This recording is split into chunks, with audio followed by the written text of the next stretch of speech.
Llevaron apresuradamente a Jesús al otro lado del arroyo Cedrón, más allá de los huertos y olivares, y a través de las silenciosas calles de la ciudad dormida. Era más de medianoche, y los clamores de la turba aullante que le seguía rasgaban bruscamente el silencio nocturno. El Salvador iba atado y cuidadosamente custodiado, y se movía penosamente. Pero, con apresuramiento, sus apresadores se dirigieron con él al palacio de Anás, el ex sumo sacerdote.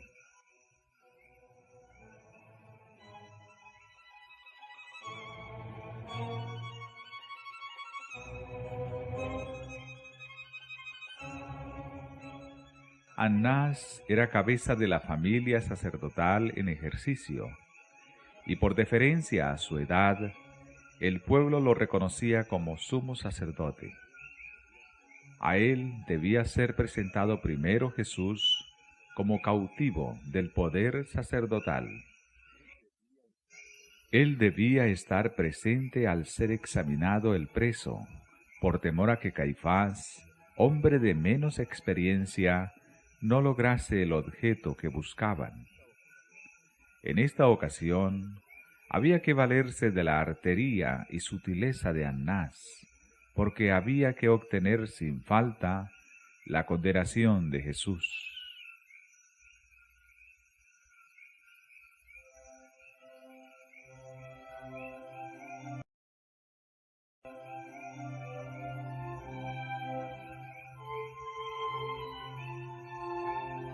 Cristo iba a ser juzgado formalmente ante el Sanedrín, pero se le sometió a un juicio preliminar delante de Anás. Bajo el gobierno romano, el Sanedrín no podía ejecutar la sentencia de muerte. Podía tan solo examinar a un preso y dar su fallo, que debía ser ratificado por las autoridades romanas. Era, pues, necesario presentar contra Cristo acusaciones que fuesen consideradas como criminales por los romanos. También debía hallarse una acusación que le condenase ante los judíos. No pocos de entre los sacerdotes y gobernantes habían sido convencidos por la enseñanza de Cristo, y sólo el temor de la excomunión les impedía confesarle. Los sacerdotes se acordaban muy bien de la pregunta que había hecho Nicodemo: ¿juzga nuestra ley a hombre si primero no oyere de él y entendiere de lo que ha hecho? Esta pregunta había producido momentáneamente la disolución del concilio y estorbado sus planes. Esta vez no se iba a convocar a José de Arimatea ni a Nicodemo, pero habían otros que podrían atreverse a hablar en favor de la justicia. El juicio debía conducirse de manera que uniese a los miembros del Sanedrín contra Cristo. Había dos acusaciones que los sacerdotes deseaban mantener. Si se podía probar que Jesús había blasfemado, sería condenado por los judíos. Si se le convencía de sedición, esto aseguraría su condena por los romanos. Anás trató primero de establecer la segunda acusación. Interrogó a Jesús acerca de sus discípulos y sus doctrinas, esperando que el preso dijese algo que le proporcionaría material con que actuar. Pensaba arrancarle alguna declaración que probase que estaba tratando de crear una sociedad secreta con el propósito de establecer un nuevo reino. Entonces los sacerdotes le entregarían a los romanos como perturbador de la paz y fautor de insurrección.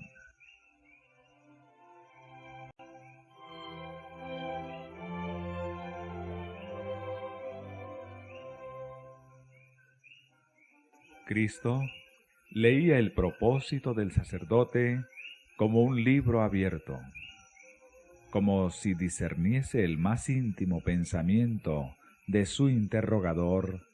Negó que hubiese entre él y sus seguidores vínculo secreto alguno, o que los hubiese reunido furtivamente y en las tinieblas para ocultar sus designios. No tenía secretos con respecto a sus propósitos o doctrinas. Yo manifiestamente he hablado al mundo, contestó. Yo siempre he enseñado en la sinagoga y en el templo, donde se juntan todos los judíos, y nada he hablado en oculto.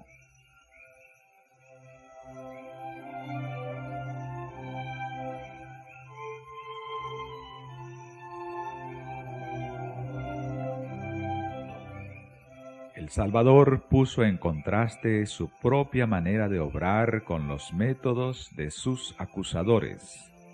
Durante meses le habían estado persiguiendo, procurando entramparle y emplazarle ante un tribunal secreto, donde mediante el perjurio pudiesen obtener lo que les era imposible conseguir por medios justos.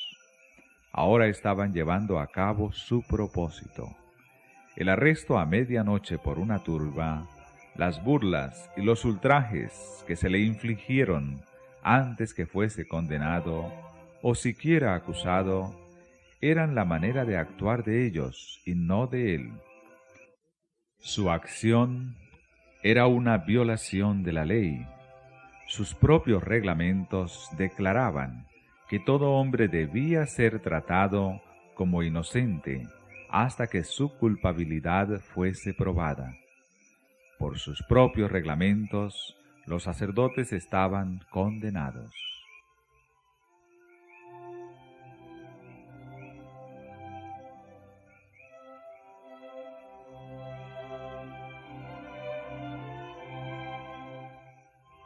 Volviéndose hacia su examinador, Jesús dijo: ¿Qué me preguntas a mí? ¿Acaso los sacerdotes y gobernantes no habían enviado espías para vigilar sus movimientos e informarlos de todas sus palabras? ¿No habían estado presentes en toda reunión de la gente y llevado información a los sacerdotes acerca de todos sus dichos y hechos?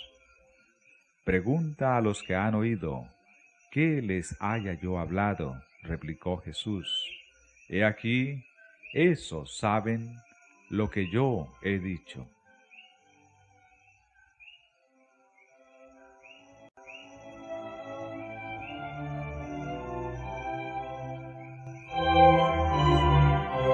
Anás quedó acallado por la decisión de la respuesta. Temiendo que Cristo dijese acerca de su conducta algo que él prefería mantener encubierto, nada más le dijo por el momento. Uno de los oficiales, lleno de ira al ver a Anás reducido al silencio, hirió a Jesús en la cara diciendo: ¿Así respondes al pontífice?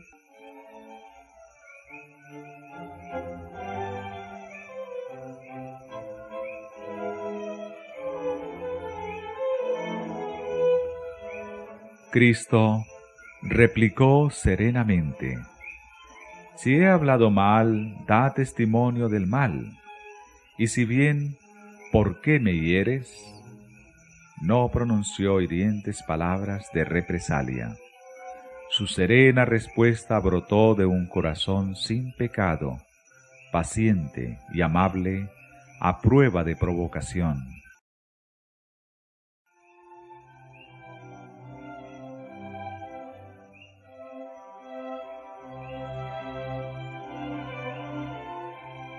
Cristo sufrió intensamente bajo los ultrajes y los insultos, en manos de los seres a quienes había creado y en favor de los cuales estaba haciendo un sacrificio infinito. Recibió toda indignidad y sufrió en proporción a la perfección de su santidad y su odio al pecado. El ser interrogado por hombres que obraban como demonios le era un continuo sacrificio.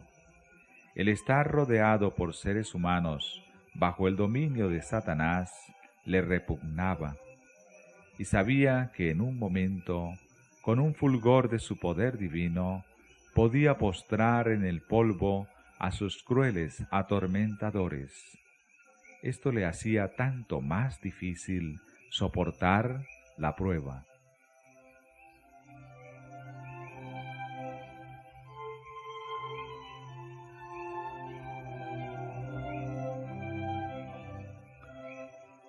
Los judíos esperaban a un Mesías que se revelase con manifestación exterior. Esperaban que, por un despliegue de voluntad dominadora, cambiase la corriente de los pensamientos de los hombres y los obligase a reconocer su supremacía. Así, creían ellos, obtendría su propia exaltación y satisfaría las ambiciosas esperanzas de ellos. Así que cuando Cristo fue tratado con desprecio, sintió una fuerte tentación a manifestar su carácter divino. Por una palabra, por una mirada, podía obligar a sus perseguidores a confesar que era Señor de reyes y gobernantes, sacerdotes y templo. Pero le incumbía la tarea difícil de mantenerse en la posición que había elegido como uno con la humanidad.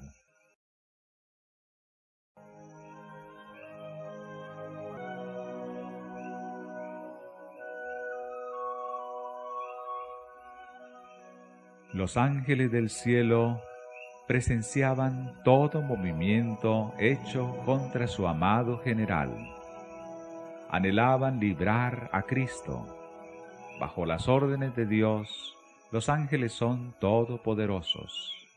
En una ocasión, en obediencia a la orden de Cristo, mataron en una noche a 185,000 hombres del ejército asirio. Cuán fácilmente los ángeles que contemplaban la ignominiosa escena del juicio de Cristo podrían haber testificado su indignación consumiendo a los adversarios de Dios. Pero no se les ordenó que lo hiciesen. El que podría haber condenado a sus enemigos a muerte, soportó su crueldad, su amor por su Padre y el compromiso que contrajera desde la creación del mundo de venir a llevar el pecado, le indujeron a soportar sin quejarse el trato grosero de aquellos a quienes había venido a salvar. Era parte de su misión soportar en su humanidad todas las burlas y los ultrajes que los hombres pudiesen acumular sobre él. La única esperanza de la humanidad estribaba en esta sumisión de Cristo a todo el sufrimiento que el corazón y las manos de los hombres pudieran infligirle.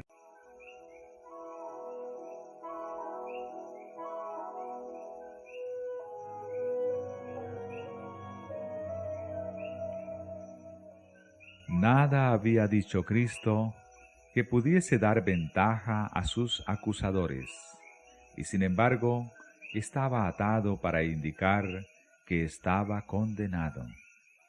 Debía haber, sin embargo, una apariencia de justicia. Era necesario que se viese una forma de juicio legal. Las autoridades estaban resueltas a apresurarlo. Conocían el aprecio que el pueblo tenía por Jesús y temían que si cundía la noticia de su arresto, se intentase rescatarle. Además, si no se realizaba enseguida el juicio y la ejecución, habría una demora de una semana por la celebración de la Pascua. Esto podría desbaratar sus planes. Para conseguir la condenación de Jesús, dependían mayormente del clamor de la turba, formada en gran parte por el populacho de Jerusalén. Si se produjese una demora de una semana, la agitación disminuiría y probablemente se produciría una reacción. La mejor parte del pueblo se decidiría en favor de Cristo. Muchos darían un testimonio que le justificaría, sacando a luz las obras poderosas que había hecho. Esto excitaría la indignación popular contra el Sanedrín. Sus procedimientos quedarían condenados y Jesús sería libertado y recibiría nuevo homenaje de las multitudes. Los sacerdotes y gobernantes resolvieron, pues, que antes que se conociese su propósito, Jesús fuese entregado a los romanos.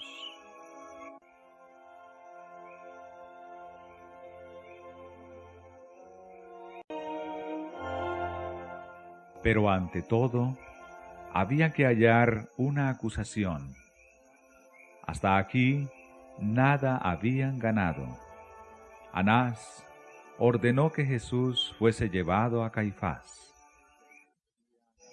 Este pertenecía a los saduceos, algunos de los cuales eran ahora los más encarnizados enemigos de Jesús. Él mismo, aunque carecía de fuerza de carácter, era tan severo, despiadado e inescrupuloso como Anás. No dejaría sin probar medio alguno de destruir a Jesús. Era a hora de madrugada y muy oscuro. Así que a la luz de antorchas y linternas, el grupo armado se dirigió con su preso al palacio del sumo sacerdote. Allí, mientras los miembros del Sanedrín se reunían, Anás y Caifás volvieron a interrogar a Jesús, pero sin éxito.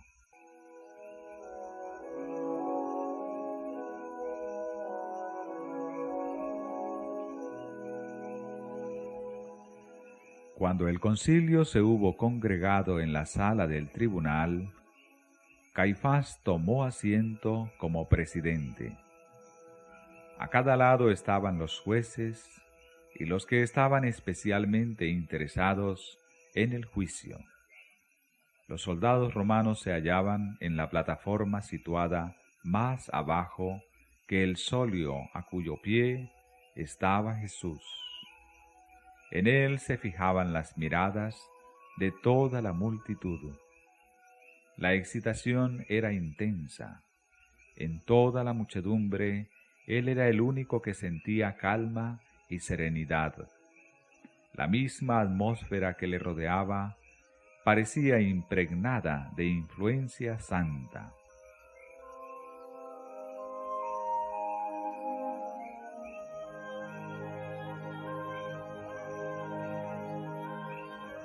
Caifás había considerado a Jesús como su rival. La avidez con que el pueblo oía al Salvador y la aparente disposición de muchos a aceptar sus enseñanzas habían despertado los acerbos celos del sumo sacerdote. Pero al mirar Caifás al preso, le embargó la admiración por su porte noble y digno. Sintió la convicción de que este hombre era de filiación divina. Al instante siguiente desterró despectivamente este pensamiento. Inmediatamente dejó oír su voz en tonos burlones y altaneros, exigiendo que Jesús realizase uno de sus grandes milagros delante de ellos. Pero sus palabras cayeron en los oídos del Salvador como si no las hubiese percibido. La gente comparaba el comportamiento excitado y maligno de Anás y Caifás con el porte sereno y majestuoso de Jesús. Aún en la mente de aquella multitud endurecida se levantó la pregunta: ¿será condenado como criminal este hombre de presencia y aspecto divinos?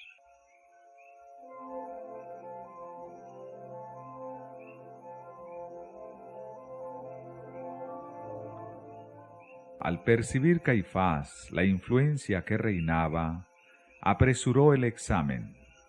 Los enemigos de Jesús se hallaban muy perplejos. Estaban resueltos a obtener su condenación, pero no sabían cómo lograrla. Los miembros del concilio estaban divididos entre fariseos y saduceos. Había acerba animosidad y controversia entre ellos, y no se atrevían a tratar ciertos puntos en disputa por temor a una rencilla. Con unas pocas palabras, Jesús podría haber excitado sus prejuicios unos contra otros, y así habría apartado de sí la ira de ellos. Caifás lo sabía, y deseaba evitar que se levantase una contienda. Había bastantes testigos para probar que Cristo había denunciado a los sacerdotes y escribas, que los había llamado hipócritas y homicidas. Pero este testimonio no convenía. Los saduceos habían empleado un lenguaje similar en sus agudas disputas con los fariseos, y un testimonio tal no habría tenido peso para los romanos, a quienes disgustaban las pretensiones de los fariseos. Había abundantes pruebas de que Jesús había despreciado las tradiciones de los judíos y había hablado con irreverencia de muchos de sus ritos. Pero acerca de la tradición, los fariseos y los saduceos estaban en conflicto, y estas pruebas no habrían tenido tan poco peso para los romanos. Los enemigos de Cristo no se atrevían a acusarle de violar el sábado, no fuese que un examen revelase el carácter de su obra. Si se sacaban a relucir sus milagros de curación, se frustraría el objeto mismo que tenían en vista los sacerdotes.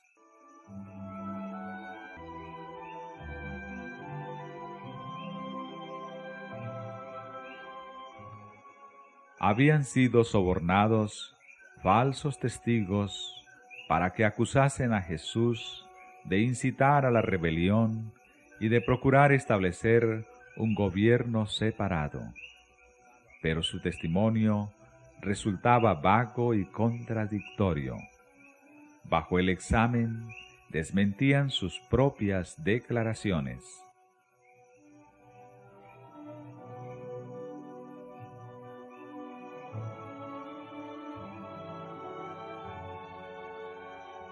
En los comienzos de su ministerio, Cristo había dicho: «Destruid este templo, y en 3 días lo levantaré». En el lenguaje figurado de la profecía, había predicho así su propia muerte y resurrección. Mas él hablaba del templo de su cuerpo. Los judíos habían comprendido estas palabras en un sentido literal, como si se refiriesen al templo de Jerusalén. A excepción de esto, en todo lo que Jesús había dicho, nada podían hallar los sacerdotes que fuese posible emplear contra él. Repitiendo estas palabras, pero falseándolas, esperaban obtener una ventaja. Los romanos se habían dedicado a reconstruir y embellecer el templo, y se enorgullecían mucho de ello. Cualquier desprecio manifestado hacia él habría de excitar seguramente su indignación. En este terreno podían concordar los romanos y los judíos, los fariseos y los saduceos, porque todos tenían gran veneración por el templo. Acerca de este punto se encontraron dos testigos cuyo testimonio no era tan contradictorio como el de los demás. Uno de ellos, que había sido comprado para acusar a Jesús, declaró: Este dijo, puedo derribar el templo de Dios y en 3 días reedificarlo. Así fueron torcidas las palabras de Cristo. Si hubiesen sido repetidas exactamente como Él las dijo, no habrían servido para obtener su condena, ni siquiera de parte del Sanedrín. Si Jesús hubiese sido un hombre como los demás, según aseveraban los judíos, su declaración habría indicado tan solo un espíritu irracional y jactancioso, pero no podría haberse declarado blasfemia. Aún en la forma en que las repetían los falsos testigos, nada contenían sus palabras que los romanos pudiesen considerar como crimen digno de muerte.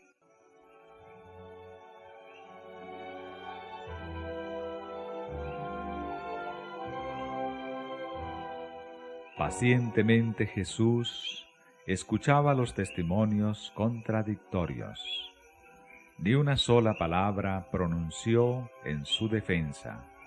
Al fin, sus acusadores quedaron enredados, confundidos y enfurecidos. El proceso no adelantaba. Parecía que las maquinaciones iban a fracasar. Caifás se desesperaba. Quedaba un último recurso. Había que obligar a Cristo a condenarse a sí mismo. El sumo sacerdote se levantó del sitial del juez, con el rostro descompuesto por la pasión, e indicando claramente por su voz y su porte que, si estuviese en su poder, heriría al preso que estaba delante de él. ¿No respondes nada?, exclamó. ¿Qué testifican estos contra ti?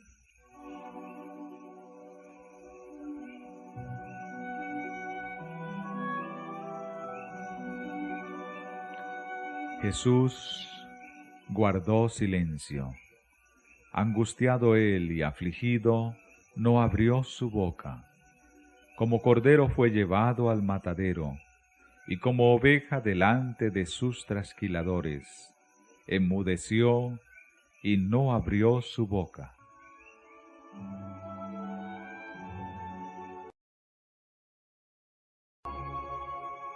Por fin, Caifás, alzando la diestra hacia el cielo, se dirigió a Jesús con un juramento solemne. Te conjuro por el Dios viviente, que nos digas si eres tú el Cristo, Hijo de Dios.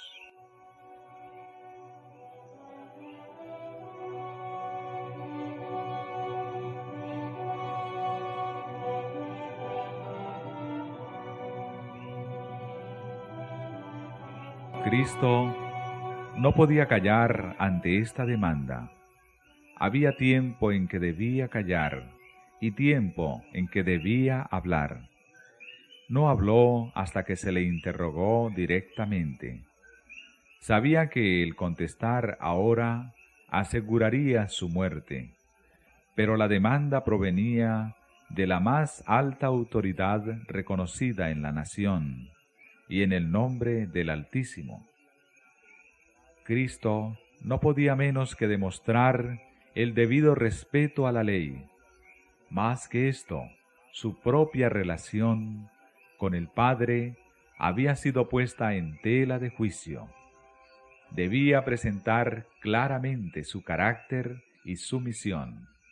Jesús había dicho a sus discípulos: cualquiera pues que me confesare delante de los hombres, le confesaré yo también delante de mi Padre que está en los cielos.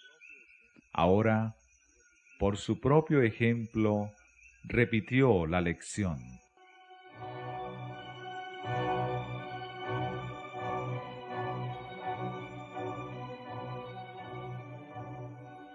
Todos los oídos estaban atentos y todos los ojos se fijaban en su rostro mientras contestaba: Tú lo has dicho.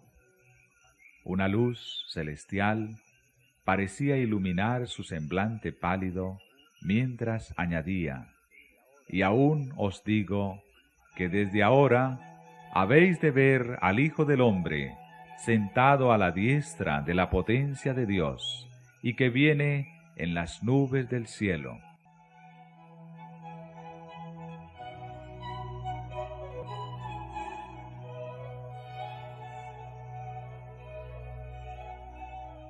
Por un momento, la divinidad de Cristo fulguró a través de su aspecto humano. El sumo sacerdote vaciló bajo la mirada penetrante del Salvador. Esa mirada parecía leer sus pensamientos ocultos y entrar como fuego hasta su corazón. Nunca, en el resto de su vida, olvidó aquella mirada escrutadora del perseguido Hijo de Dios.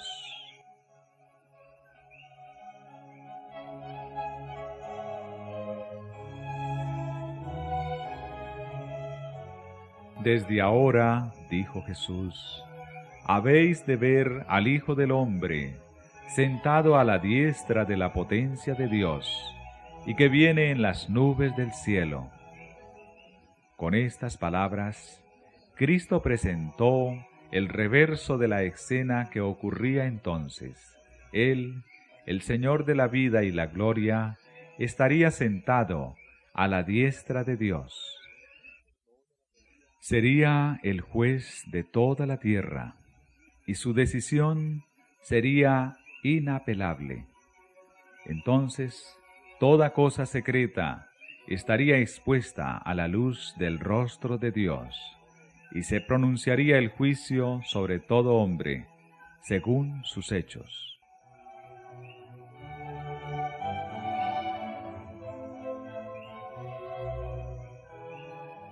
Las palabras de Cristo hicieron estremecer al sumo sacerdote. El pensamiento de que hubiese de producirse una resurrección de los muertos que hiciese comparecer a todos ante el tribunal de Dios para ser recompensados según sus obras, era un pensamiento que aterrorizaba a Caifás. No deseaba creer que en lo futuro hubiese de recibir sentencia de acuerdo con sus obras. Como en un panorama, surgieron ante su espíritu las escenas del juicio final. Por un momento, vio el pavoroso espectáculo de los sepulcros devolviendo sus muertos, con los secretos que esperaba estuviesen ocultos para siempre. Por un momento, se sintió como delante del juez eterno, cuyo ojo, que lo ve todo, estaba leyendo su alma y sacando a luz misterios que él suponía ocultos con los muertos.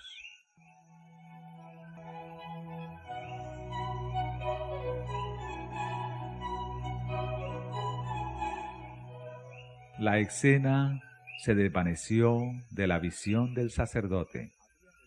Las palabras de Cristo habían herido en lo vivo al saduceo. Caifás había negado la doctrina de la resurrección, del juicio y de una vida futura. Ahora se sintió enloquecido por una furia satánica. ¿Iba este hombre, preso delante de él, a asaltar sus más queridas teorías? Rasgando su manto, a fin de que la gente pudiese ver su supuesto horror, pidió que sin más preliminares se condenase al preso por blasfemia. ¿Qué más necesidad tenemos de testigos?, dijo. He aquí ahora habéis oído su blasfemia. ¿Qué os parece? Y todos le condenaron.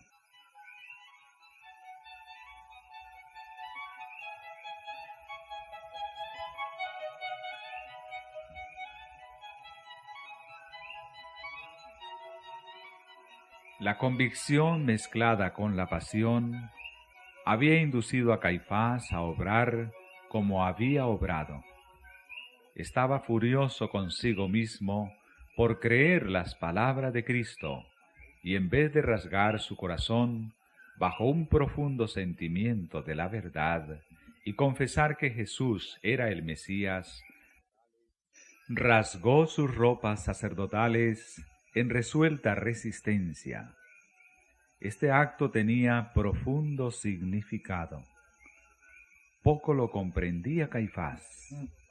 En este acto, realizado para influir en los jueces y obtener la condena de Cristo, el sumo sacerdote se había condenado a sí mismo.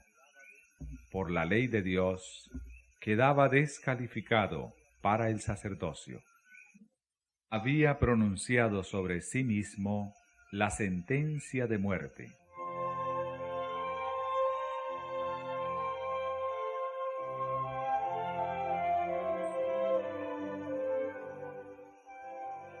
El sumo sacerdote no debía rasgar sus vestiduras. La ley levítica lo prohibía bajo sentencia de muerte. En ninguna circunstancia, en ninguna ocasión, había de desgarrar el sacerdote sus ropas, como era, entre los judíos, costumbre hacerlo en ocasión de la muerte de amigos y deudos. Los sacerdotes no debían observar esta costumbre. Cristo había dado a Moisés órdenes expresas acerca de esto.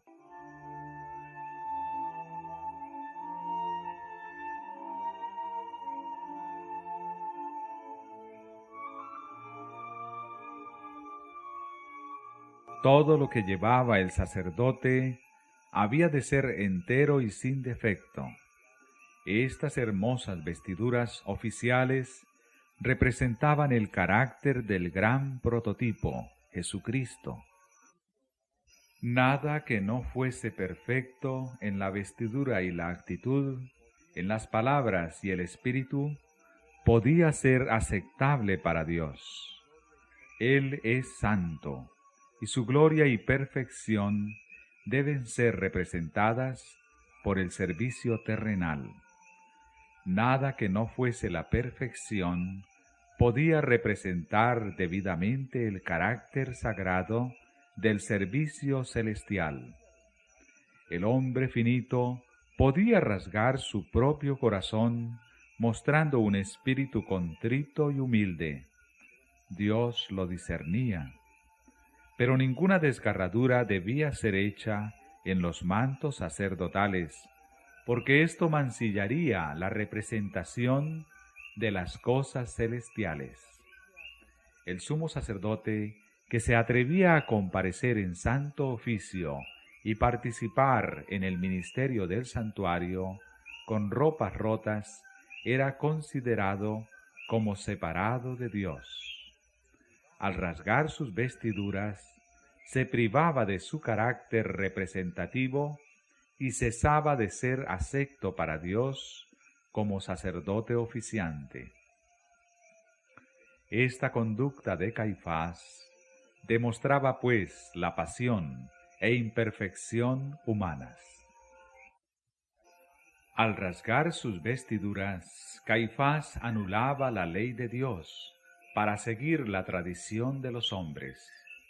Una ley de origen humano estatuía que en caso de blasfemia, un sacerdote podía desgarrar impunemente sus vestiduras por horror al pecado. Así la ley de Dios era anulada por las leyes de los hombres.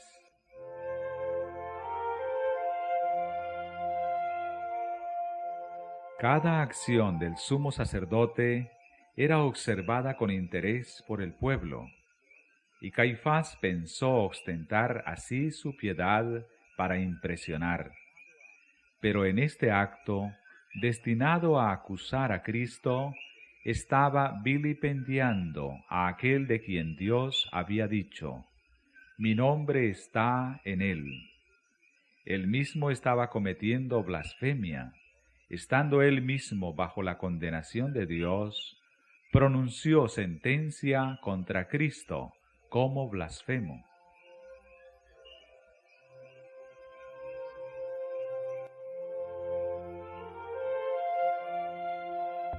Cuando Caifás rasgó sus vestiduras, su acto prefiguraba el lugar que la nación judía como nación iba a ocupar desde entonces para con Dios. El pueblo que había sido una vez favorecido por Dios se estaba separando de él y rápidamente estaba pasando a ser desconocido por Jehová. Cuando Cristo en la cruz exclamó: «Consumado es», y el velo del templo se rasgó de alto a bajo, el vigilante santo declaró que el pueblo judío había rechazado a aquel que era el prototipo simbolizado por todas sus figuras, la substancia de todas sus sombras. Israel se había divorciado de Dios. Bien podía Caifás rasgar entonces sus vestiduras oficiales, que significaban que él aseveraba ser representante del gran sumo pontífice, porque ya no tendrían significado para él ni para el pueblo. Bien podía el sumo sacerdote rasgar sus vestiduras en horror por sí mismo y por la nación.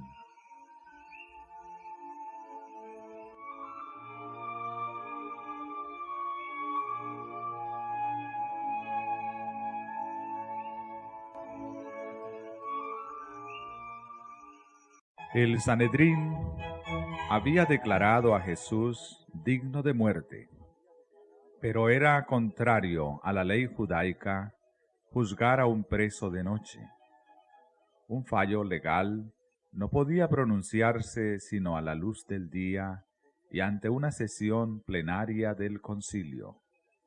No obstante esto, el Salvador fue tratado como criminal condenado y entregado para ser ultrajado por los más bajos y viles de la especie humana. El palacio del sumo sacerdote rodeaba un atrio abierto en el cual los soldados y la multitud se habían congregado. A través de ese patio, y recibiendo por todos lados burlas acerca de su acerto de ser hijo de Dios, Jesús fue llevado a la sala de guardia. Sus propias palabras, sentado a la diestra de la potencia, y que viene en las nubes del cielo, eran repetidas con escarnio. Mientras estaba en la sala de guardia, aguardando su juicio legal, no estaba protegido. El populacho ignorante había visto la crueldad con que había sido tratado ante el concilio, y por tanto se tomó la libertad de manifestar todos los elementos satánicos de su naturaleza. La misma nobleza y el porte divino de Cristo lo enfurecían. Su mansedumbre, su inocencia y su majestuosa paciencia lo llenaban de un odio satánico. Pisoteaba la misericordia y la justicia. Nunca fue tratado un criminal en forma tan inhumana como lo fue el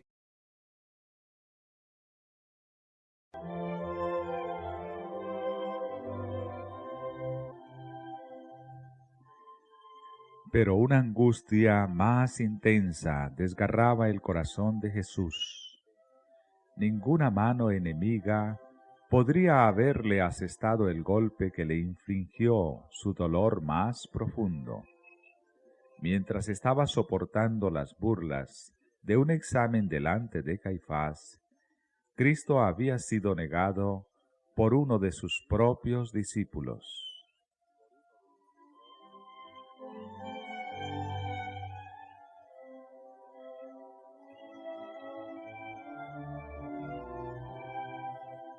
Después de abandonar a su maestro en el huerto, dos de ellos se habían atrevido a seguir desde lejos a la turba que se había apoderado de Jesús. Estos discípulos eran Pedro y Juan. Los sacerdotes reconocieron a Juan como discípulo bien conocido de Jesús y le dejaron entrar en la sala, esperando que, al presenciar la humillación de su maestro, repudiaría la idea de que un ser tal fuese hijo de Dios. Juan habló en favor de Pedro y obtuvo permiso para que entrase también.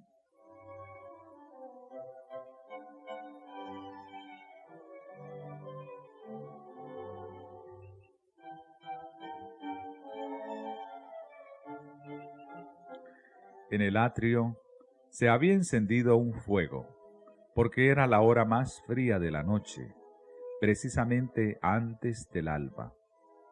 Un grupo se reunió en derredor del fuego, y Pedro se situó presuntuosamente entre los que lo formaban. No quería ser reconocido como discípulo de Jesús, y mezclándose negligentemente con la muchedumbre, esperaba pasar por alguno de aquellos que habían traído a Jesús a la sala.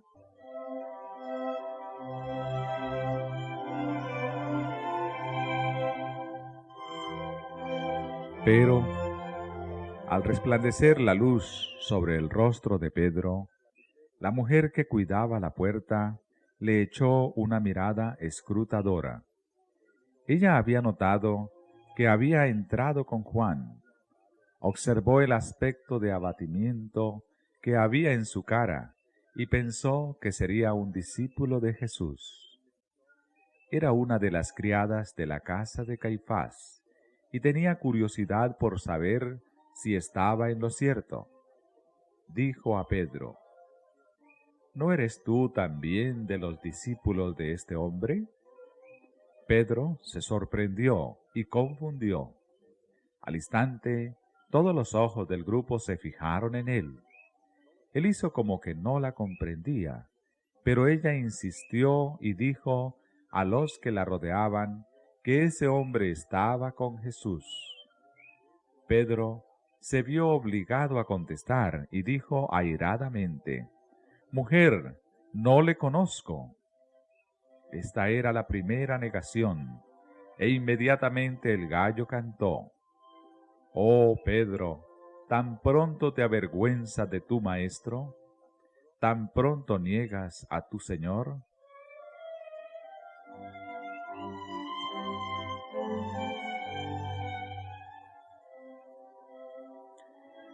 El discípulo Juan, al entrar en la sala del tribunal, no trató de ocultar el hecho de que era seguidor de Jesús. No se mezcló con la gente grosera que vilipendiaba a su maestro. No fue interrogado, porque no asumió una falsa actitud y así no se hizo sospechoso. Buscó un rincón retraído donde quedase inadvertido para la muchedumbre, pero tan cerca de Jesús como le fuese posible estar. Desde allí pudo ver y oír todo lo que sucedió durante el proceso de su Señor.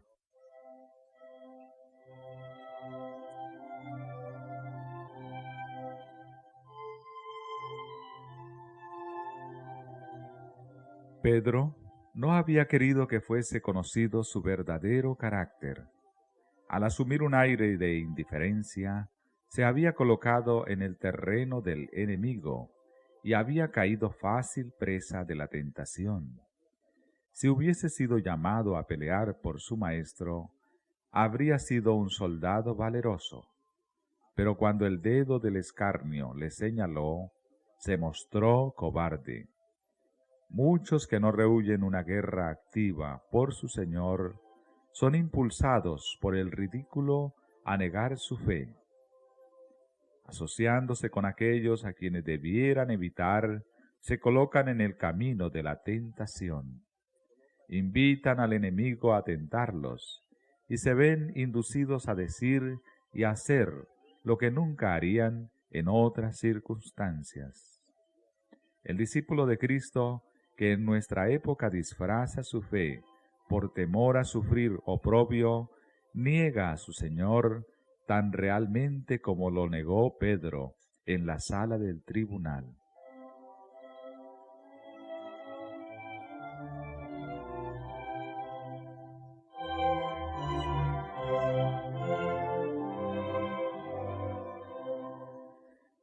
Pedro procuraba no mostrarse interesado en el juicio de su maestro, pero su corazón estaba desgarrado por el pesar al oír las crueles burlas y ver los ultrajes que sufría. Más aún, se sorprendía y airaba de que Jesús se humillase a sí mismo y a sus seguidores, sometiéndose a un trato tal. A fin de ocultar sus verdaderos sentimientos, trató de unirse a los perseguidores de Jesús en sus bromas inoportunas, pero su apariencia no era natural. Mentía por sus actos, y mientras procuraba hablar despreocupadamente, no podía refrenar sus expresiones de indignación por los ultrajes infligidos a su maestro.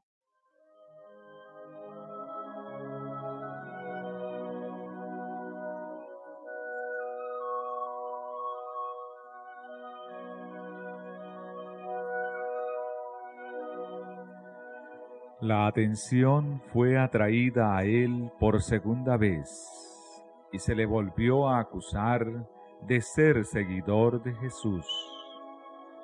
Declaró ahora con juramento: no conozco al hombre. Le fue dada otra oportunidad. Transcurrió una hora, y uno de los criados del sumo sacerdote, pariente cercano del hombre a quien Pedro había cortado una oreja, le preguntó: ¿no te vi yo en el huerto con él? Verdaderamente tú eres de ellos, porque eres Galileo, y tu habla es semejante. Al oír esto, Pedro se enfureció. Los discípulos de Jesús eran conocidos por la pureza de su lenguaje, y a fin de engañar plenamente a los que le interrogaban y justificar la actitud que había asumido, Pedro negó ahora a su maestro con maldiciones y juramentos. El gallo volvió a cantar. Pedro lo oyó entonces y recordó las palabras de Jesús: antes que el gallo haya cantado 2 veces, me negarás 3 veces.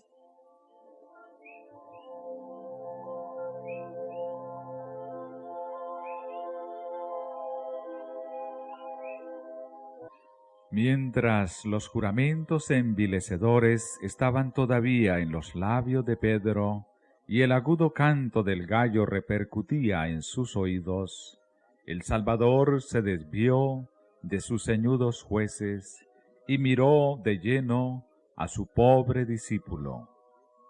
Al mismo tiempo, los ojos de Pedro fueron atraídos hacia su maestro. En aquel amable semblante leyó profunda compasión y pesar, pero no había ira.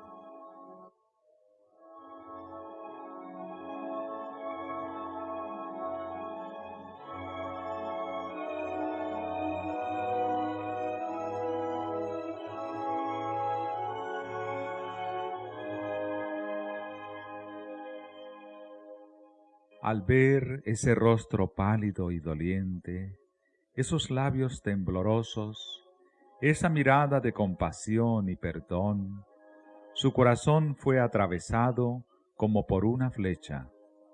Su conciencia se despertó. Los recuerdos acudieron a su memoria y Pedro rememoró la promesa que había hecho unas pocas horas antes, de que iría con su Señor a la cárcel y a la muerte. Recordó su pesar cuando el Salvador le dijo en el aposento alto que negaría a su Señor 3 veces esa misma noche. Pedro acababa de declarar que no conocía a Jesús, pero ahora comprendía con amargo pesar cuán bien su Señor lo conocía a él y cuán exactamente había discernido su corazón, cuya falsedad desconocía él mismo.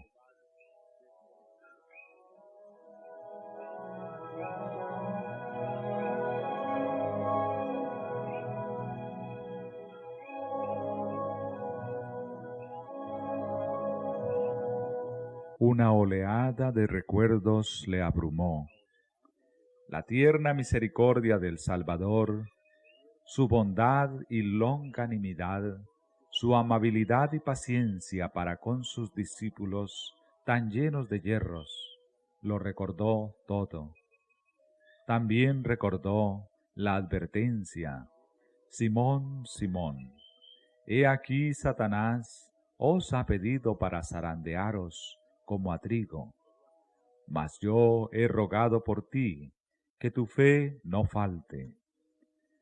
Reflexionó con horror en su propia ingratitud, su falsedad, su perjurio. Una vez más, miró a su maestro y vio una mano sacrílega que le hería en el rostro. No pudiendo soportar ya más la escena, salió corriendo de la sala con el corazón quebrantado.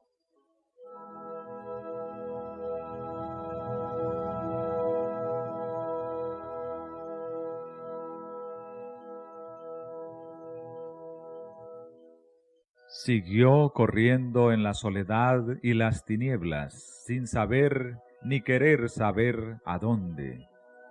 Por fin se encontró en Getsemaní.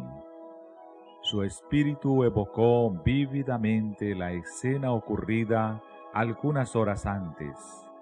El rostro dolorido de su Señor, manchado con su sudor de sangre y convulsionado por la angustia, surgió delante de él.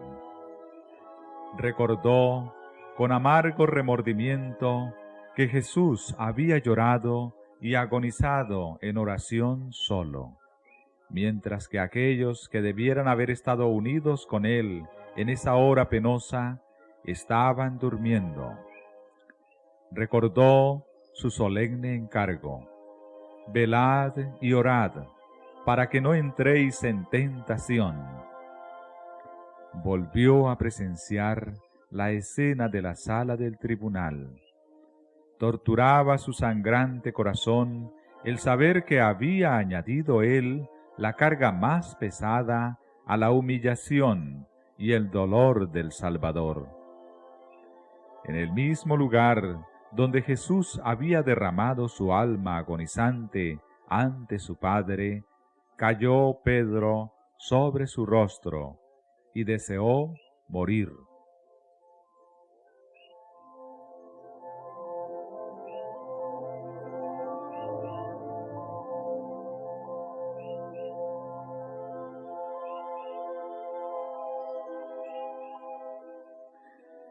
Por haber dormido cuando Jesús le había invitado a velar y a orar, Pedro había preparado el terreno para su grave pecado.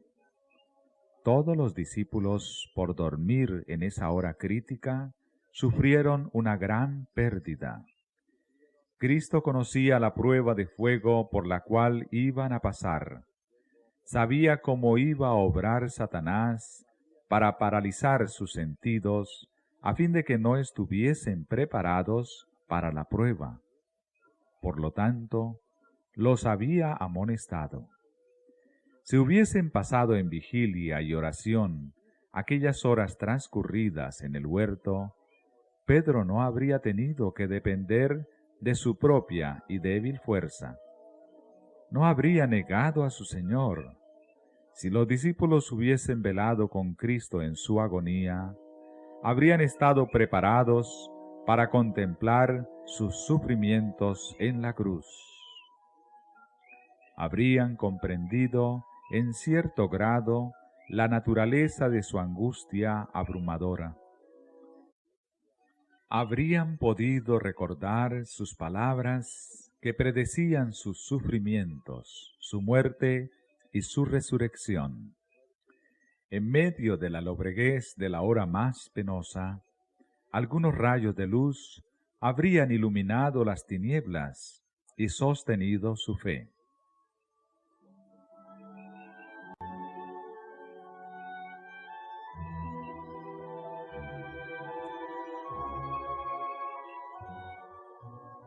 Tan pronto como fue de día, el Sanedrín se volvió a reunir y Jesús fue traído de nuevo a la sala del concilio. Se había declarado Hijo de Dios y habían torcido sus palabras de modo que constituyeran una acusación contra él. Pero no podían condenarle por esto, porque muchos de ellos no habían estado presentes en la sesión nocturna, y no habían oído sus palabras, y sabían que el tribunal romano no hallaría en ellas cosa digna de muerte. Pero si todos podían oírle repetir con sus propios labios estas mismas palabras, podrían obtener su objeto. Su aserto de ser el Mesías podía ser torcido hasta hacerlo aparecer como una tentativa de sedición política.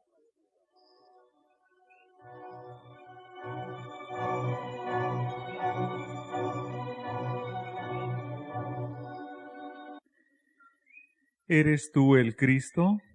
Dijeron, dínoslo. Pero Cristo permaneció callado.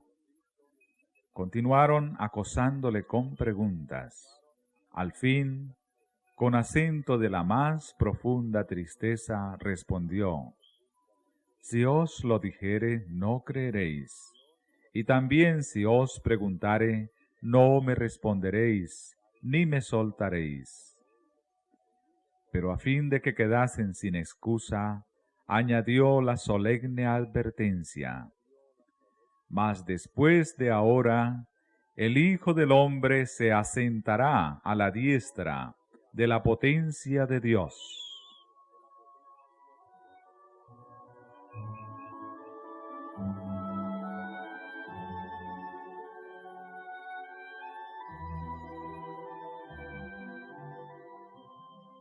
Luego, ¿tú eres Hijo de Dios? Preguntaron a una voz, y él les dijo, vosotros decís que soy.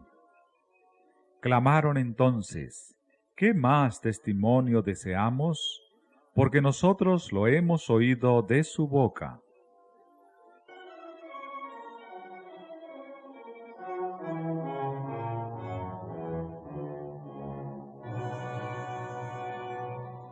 Y así, por la tercera condena de las autoridades judías, Jesús había de morir. Todo lo que era necesario ahora, pensaban, era que los romanos ratificasen esta condena y le entregasen en sus manos.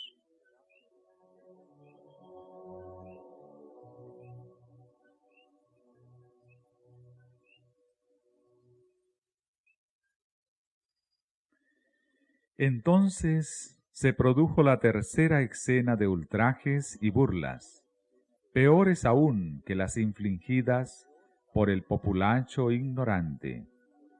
En la misma presencia de los sacerdotes y gobernantes, y con su sanción, sucedió esto.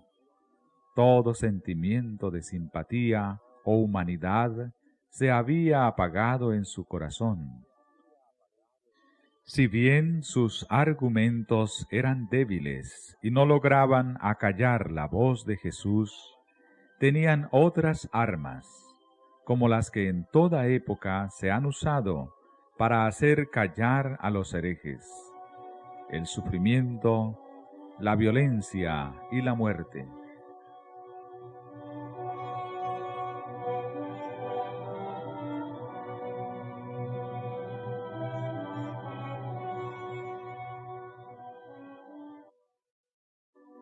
Cuando los jueces pronunciaron la condena de Jesús, una furia satánica se apoderó del pueblo. El rugido de las voces era como el de las fieras. La muchedumbre corrió hacia Jesús, gritando: «¡Es culpable! ¡Matadle!». De no haber sido por los soldados romanos, Jesús no habría vivido para ser clavado en la cruz del Calvario.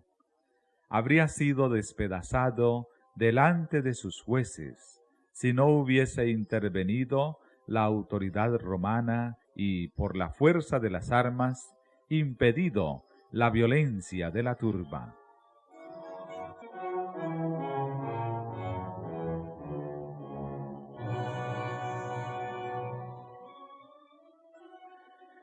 Los paganos se airaron al ver el trato brutal infligido a una persona contra quien nada había sido probado. Los oficiales romanos declararon que los judíos, al pronunciar sentencia contra Jesús, estaban infringiendo las leyes del poder romano, y que hasta era contrario a la ley judía condenar a un hombre a muerte por su propio testimonio. Esta intervención introdujo cierta calma en los procedimientos, pero en los dirigentes judíos habían muerto la vergüenza y la compasión.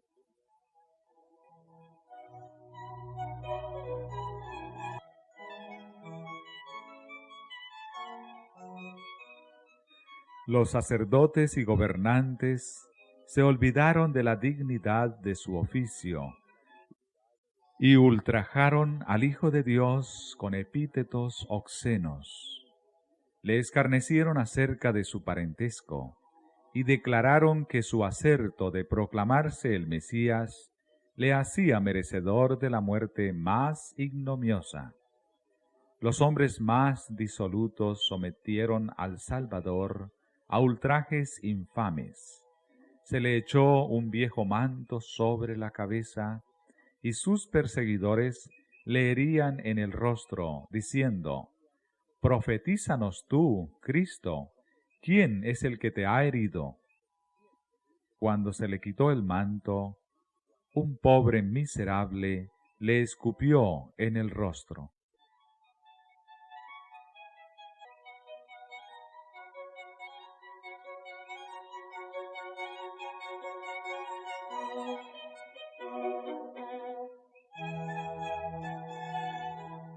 Los ángeles de Dios registraron fielmente toda mirada, palabra y acto insultantes, de los cuales fue objeto su amado general.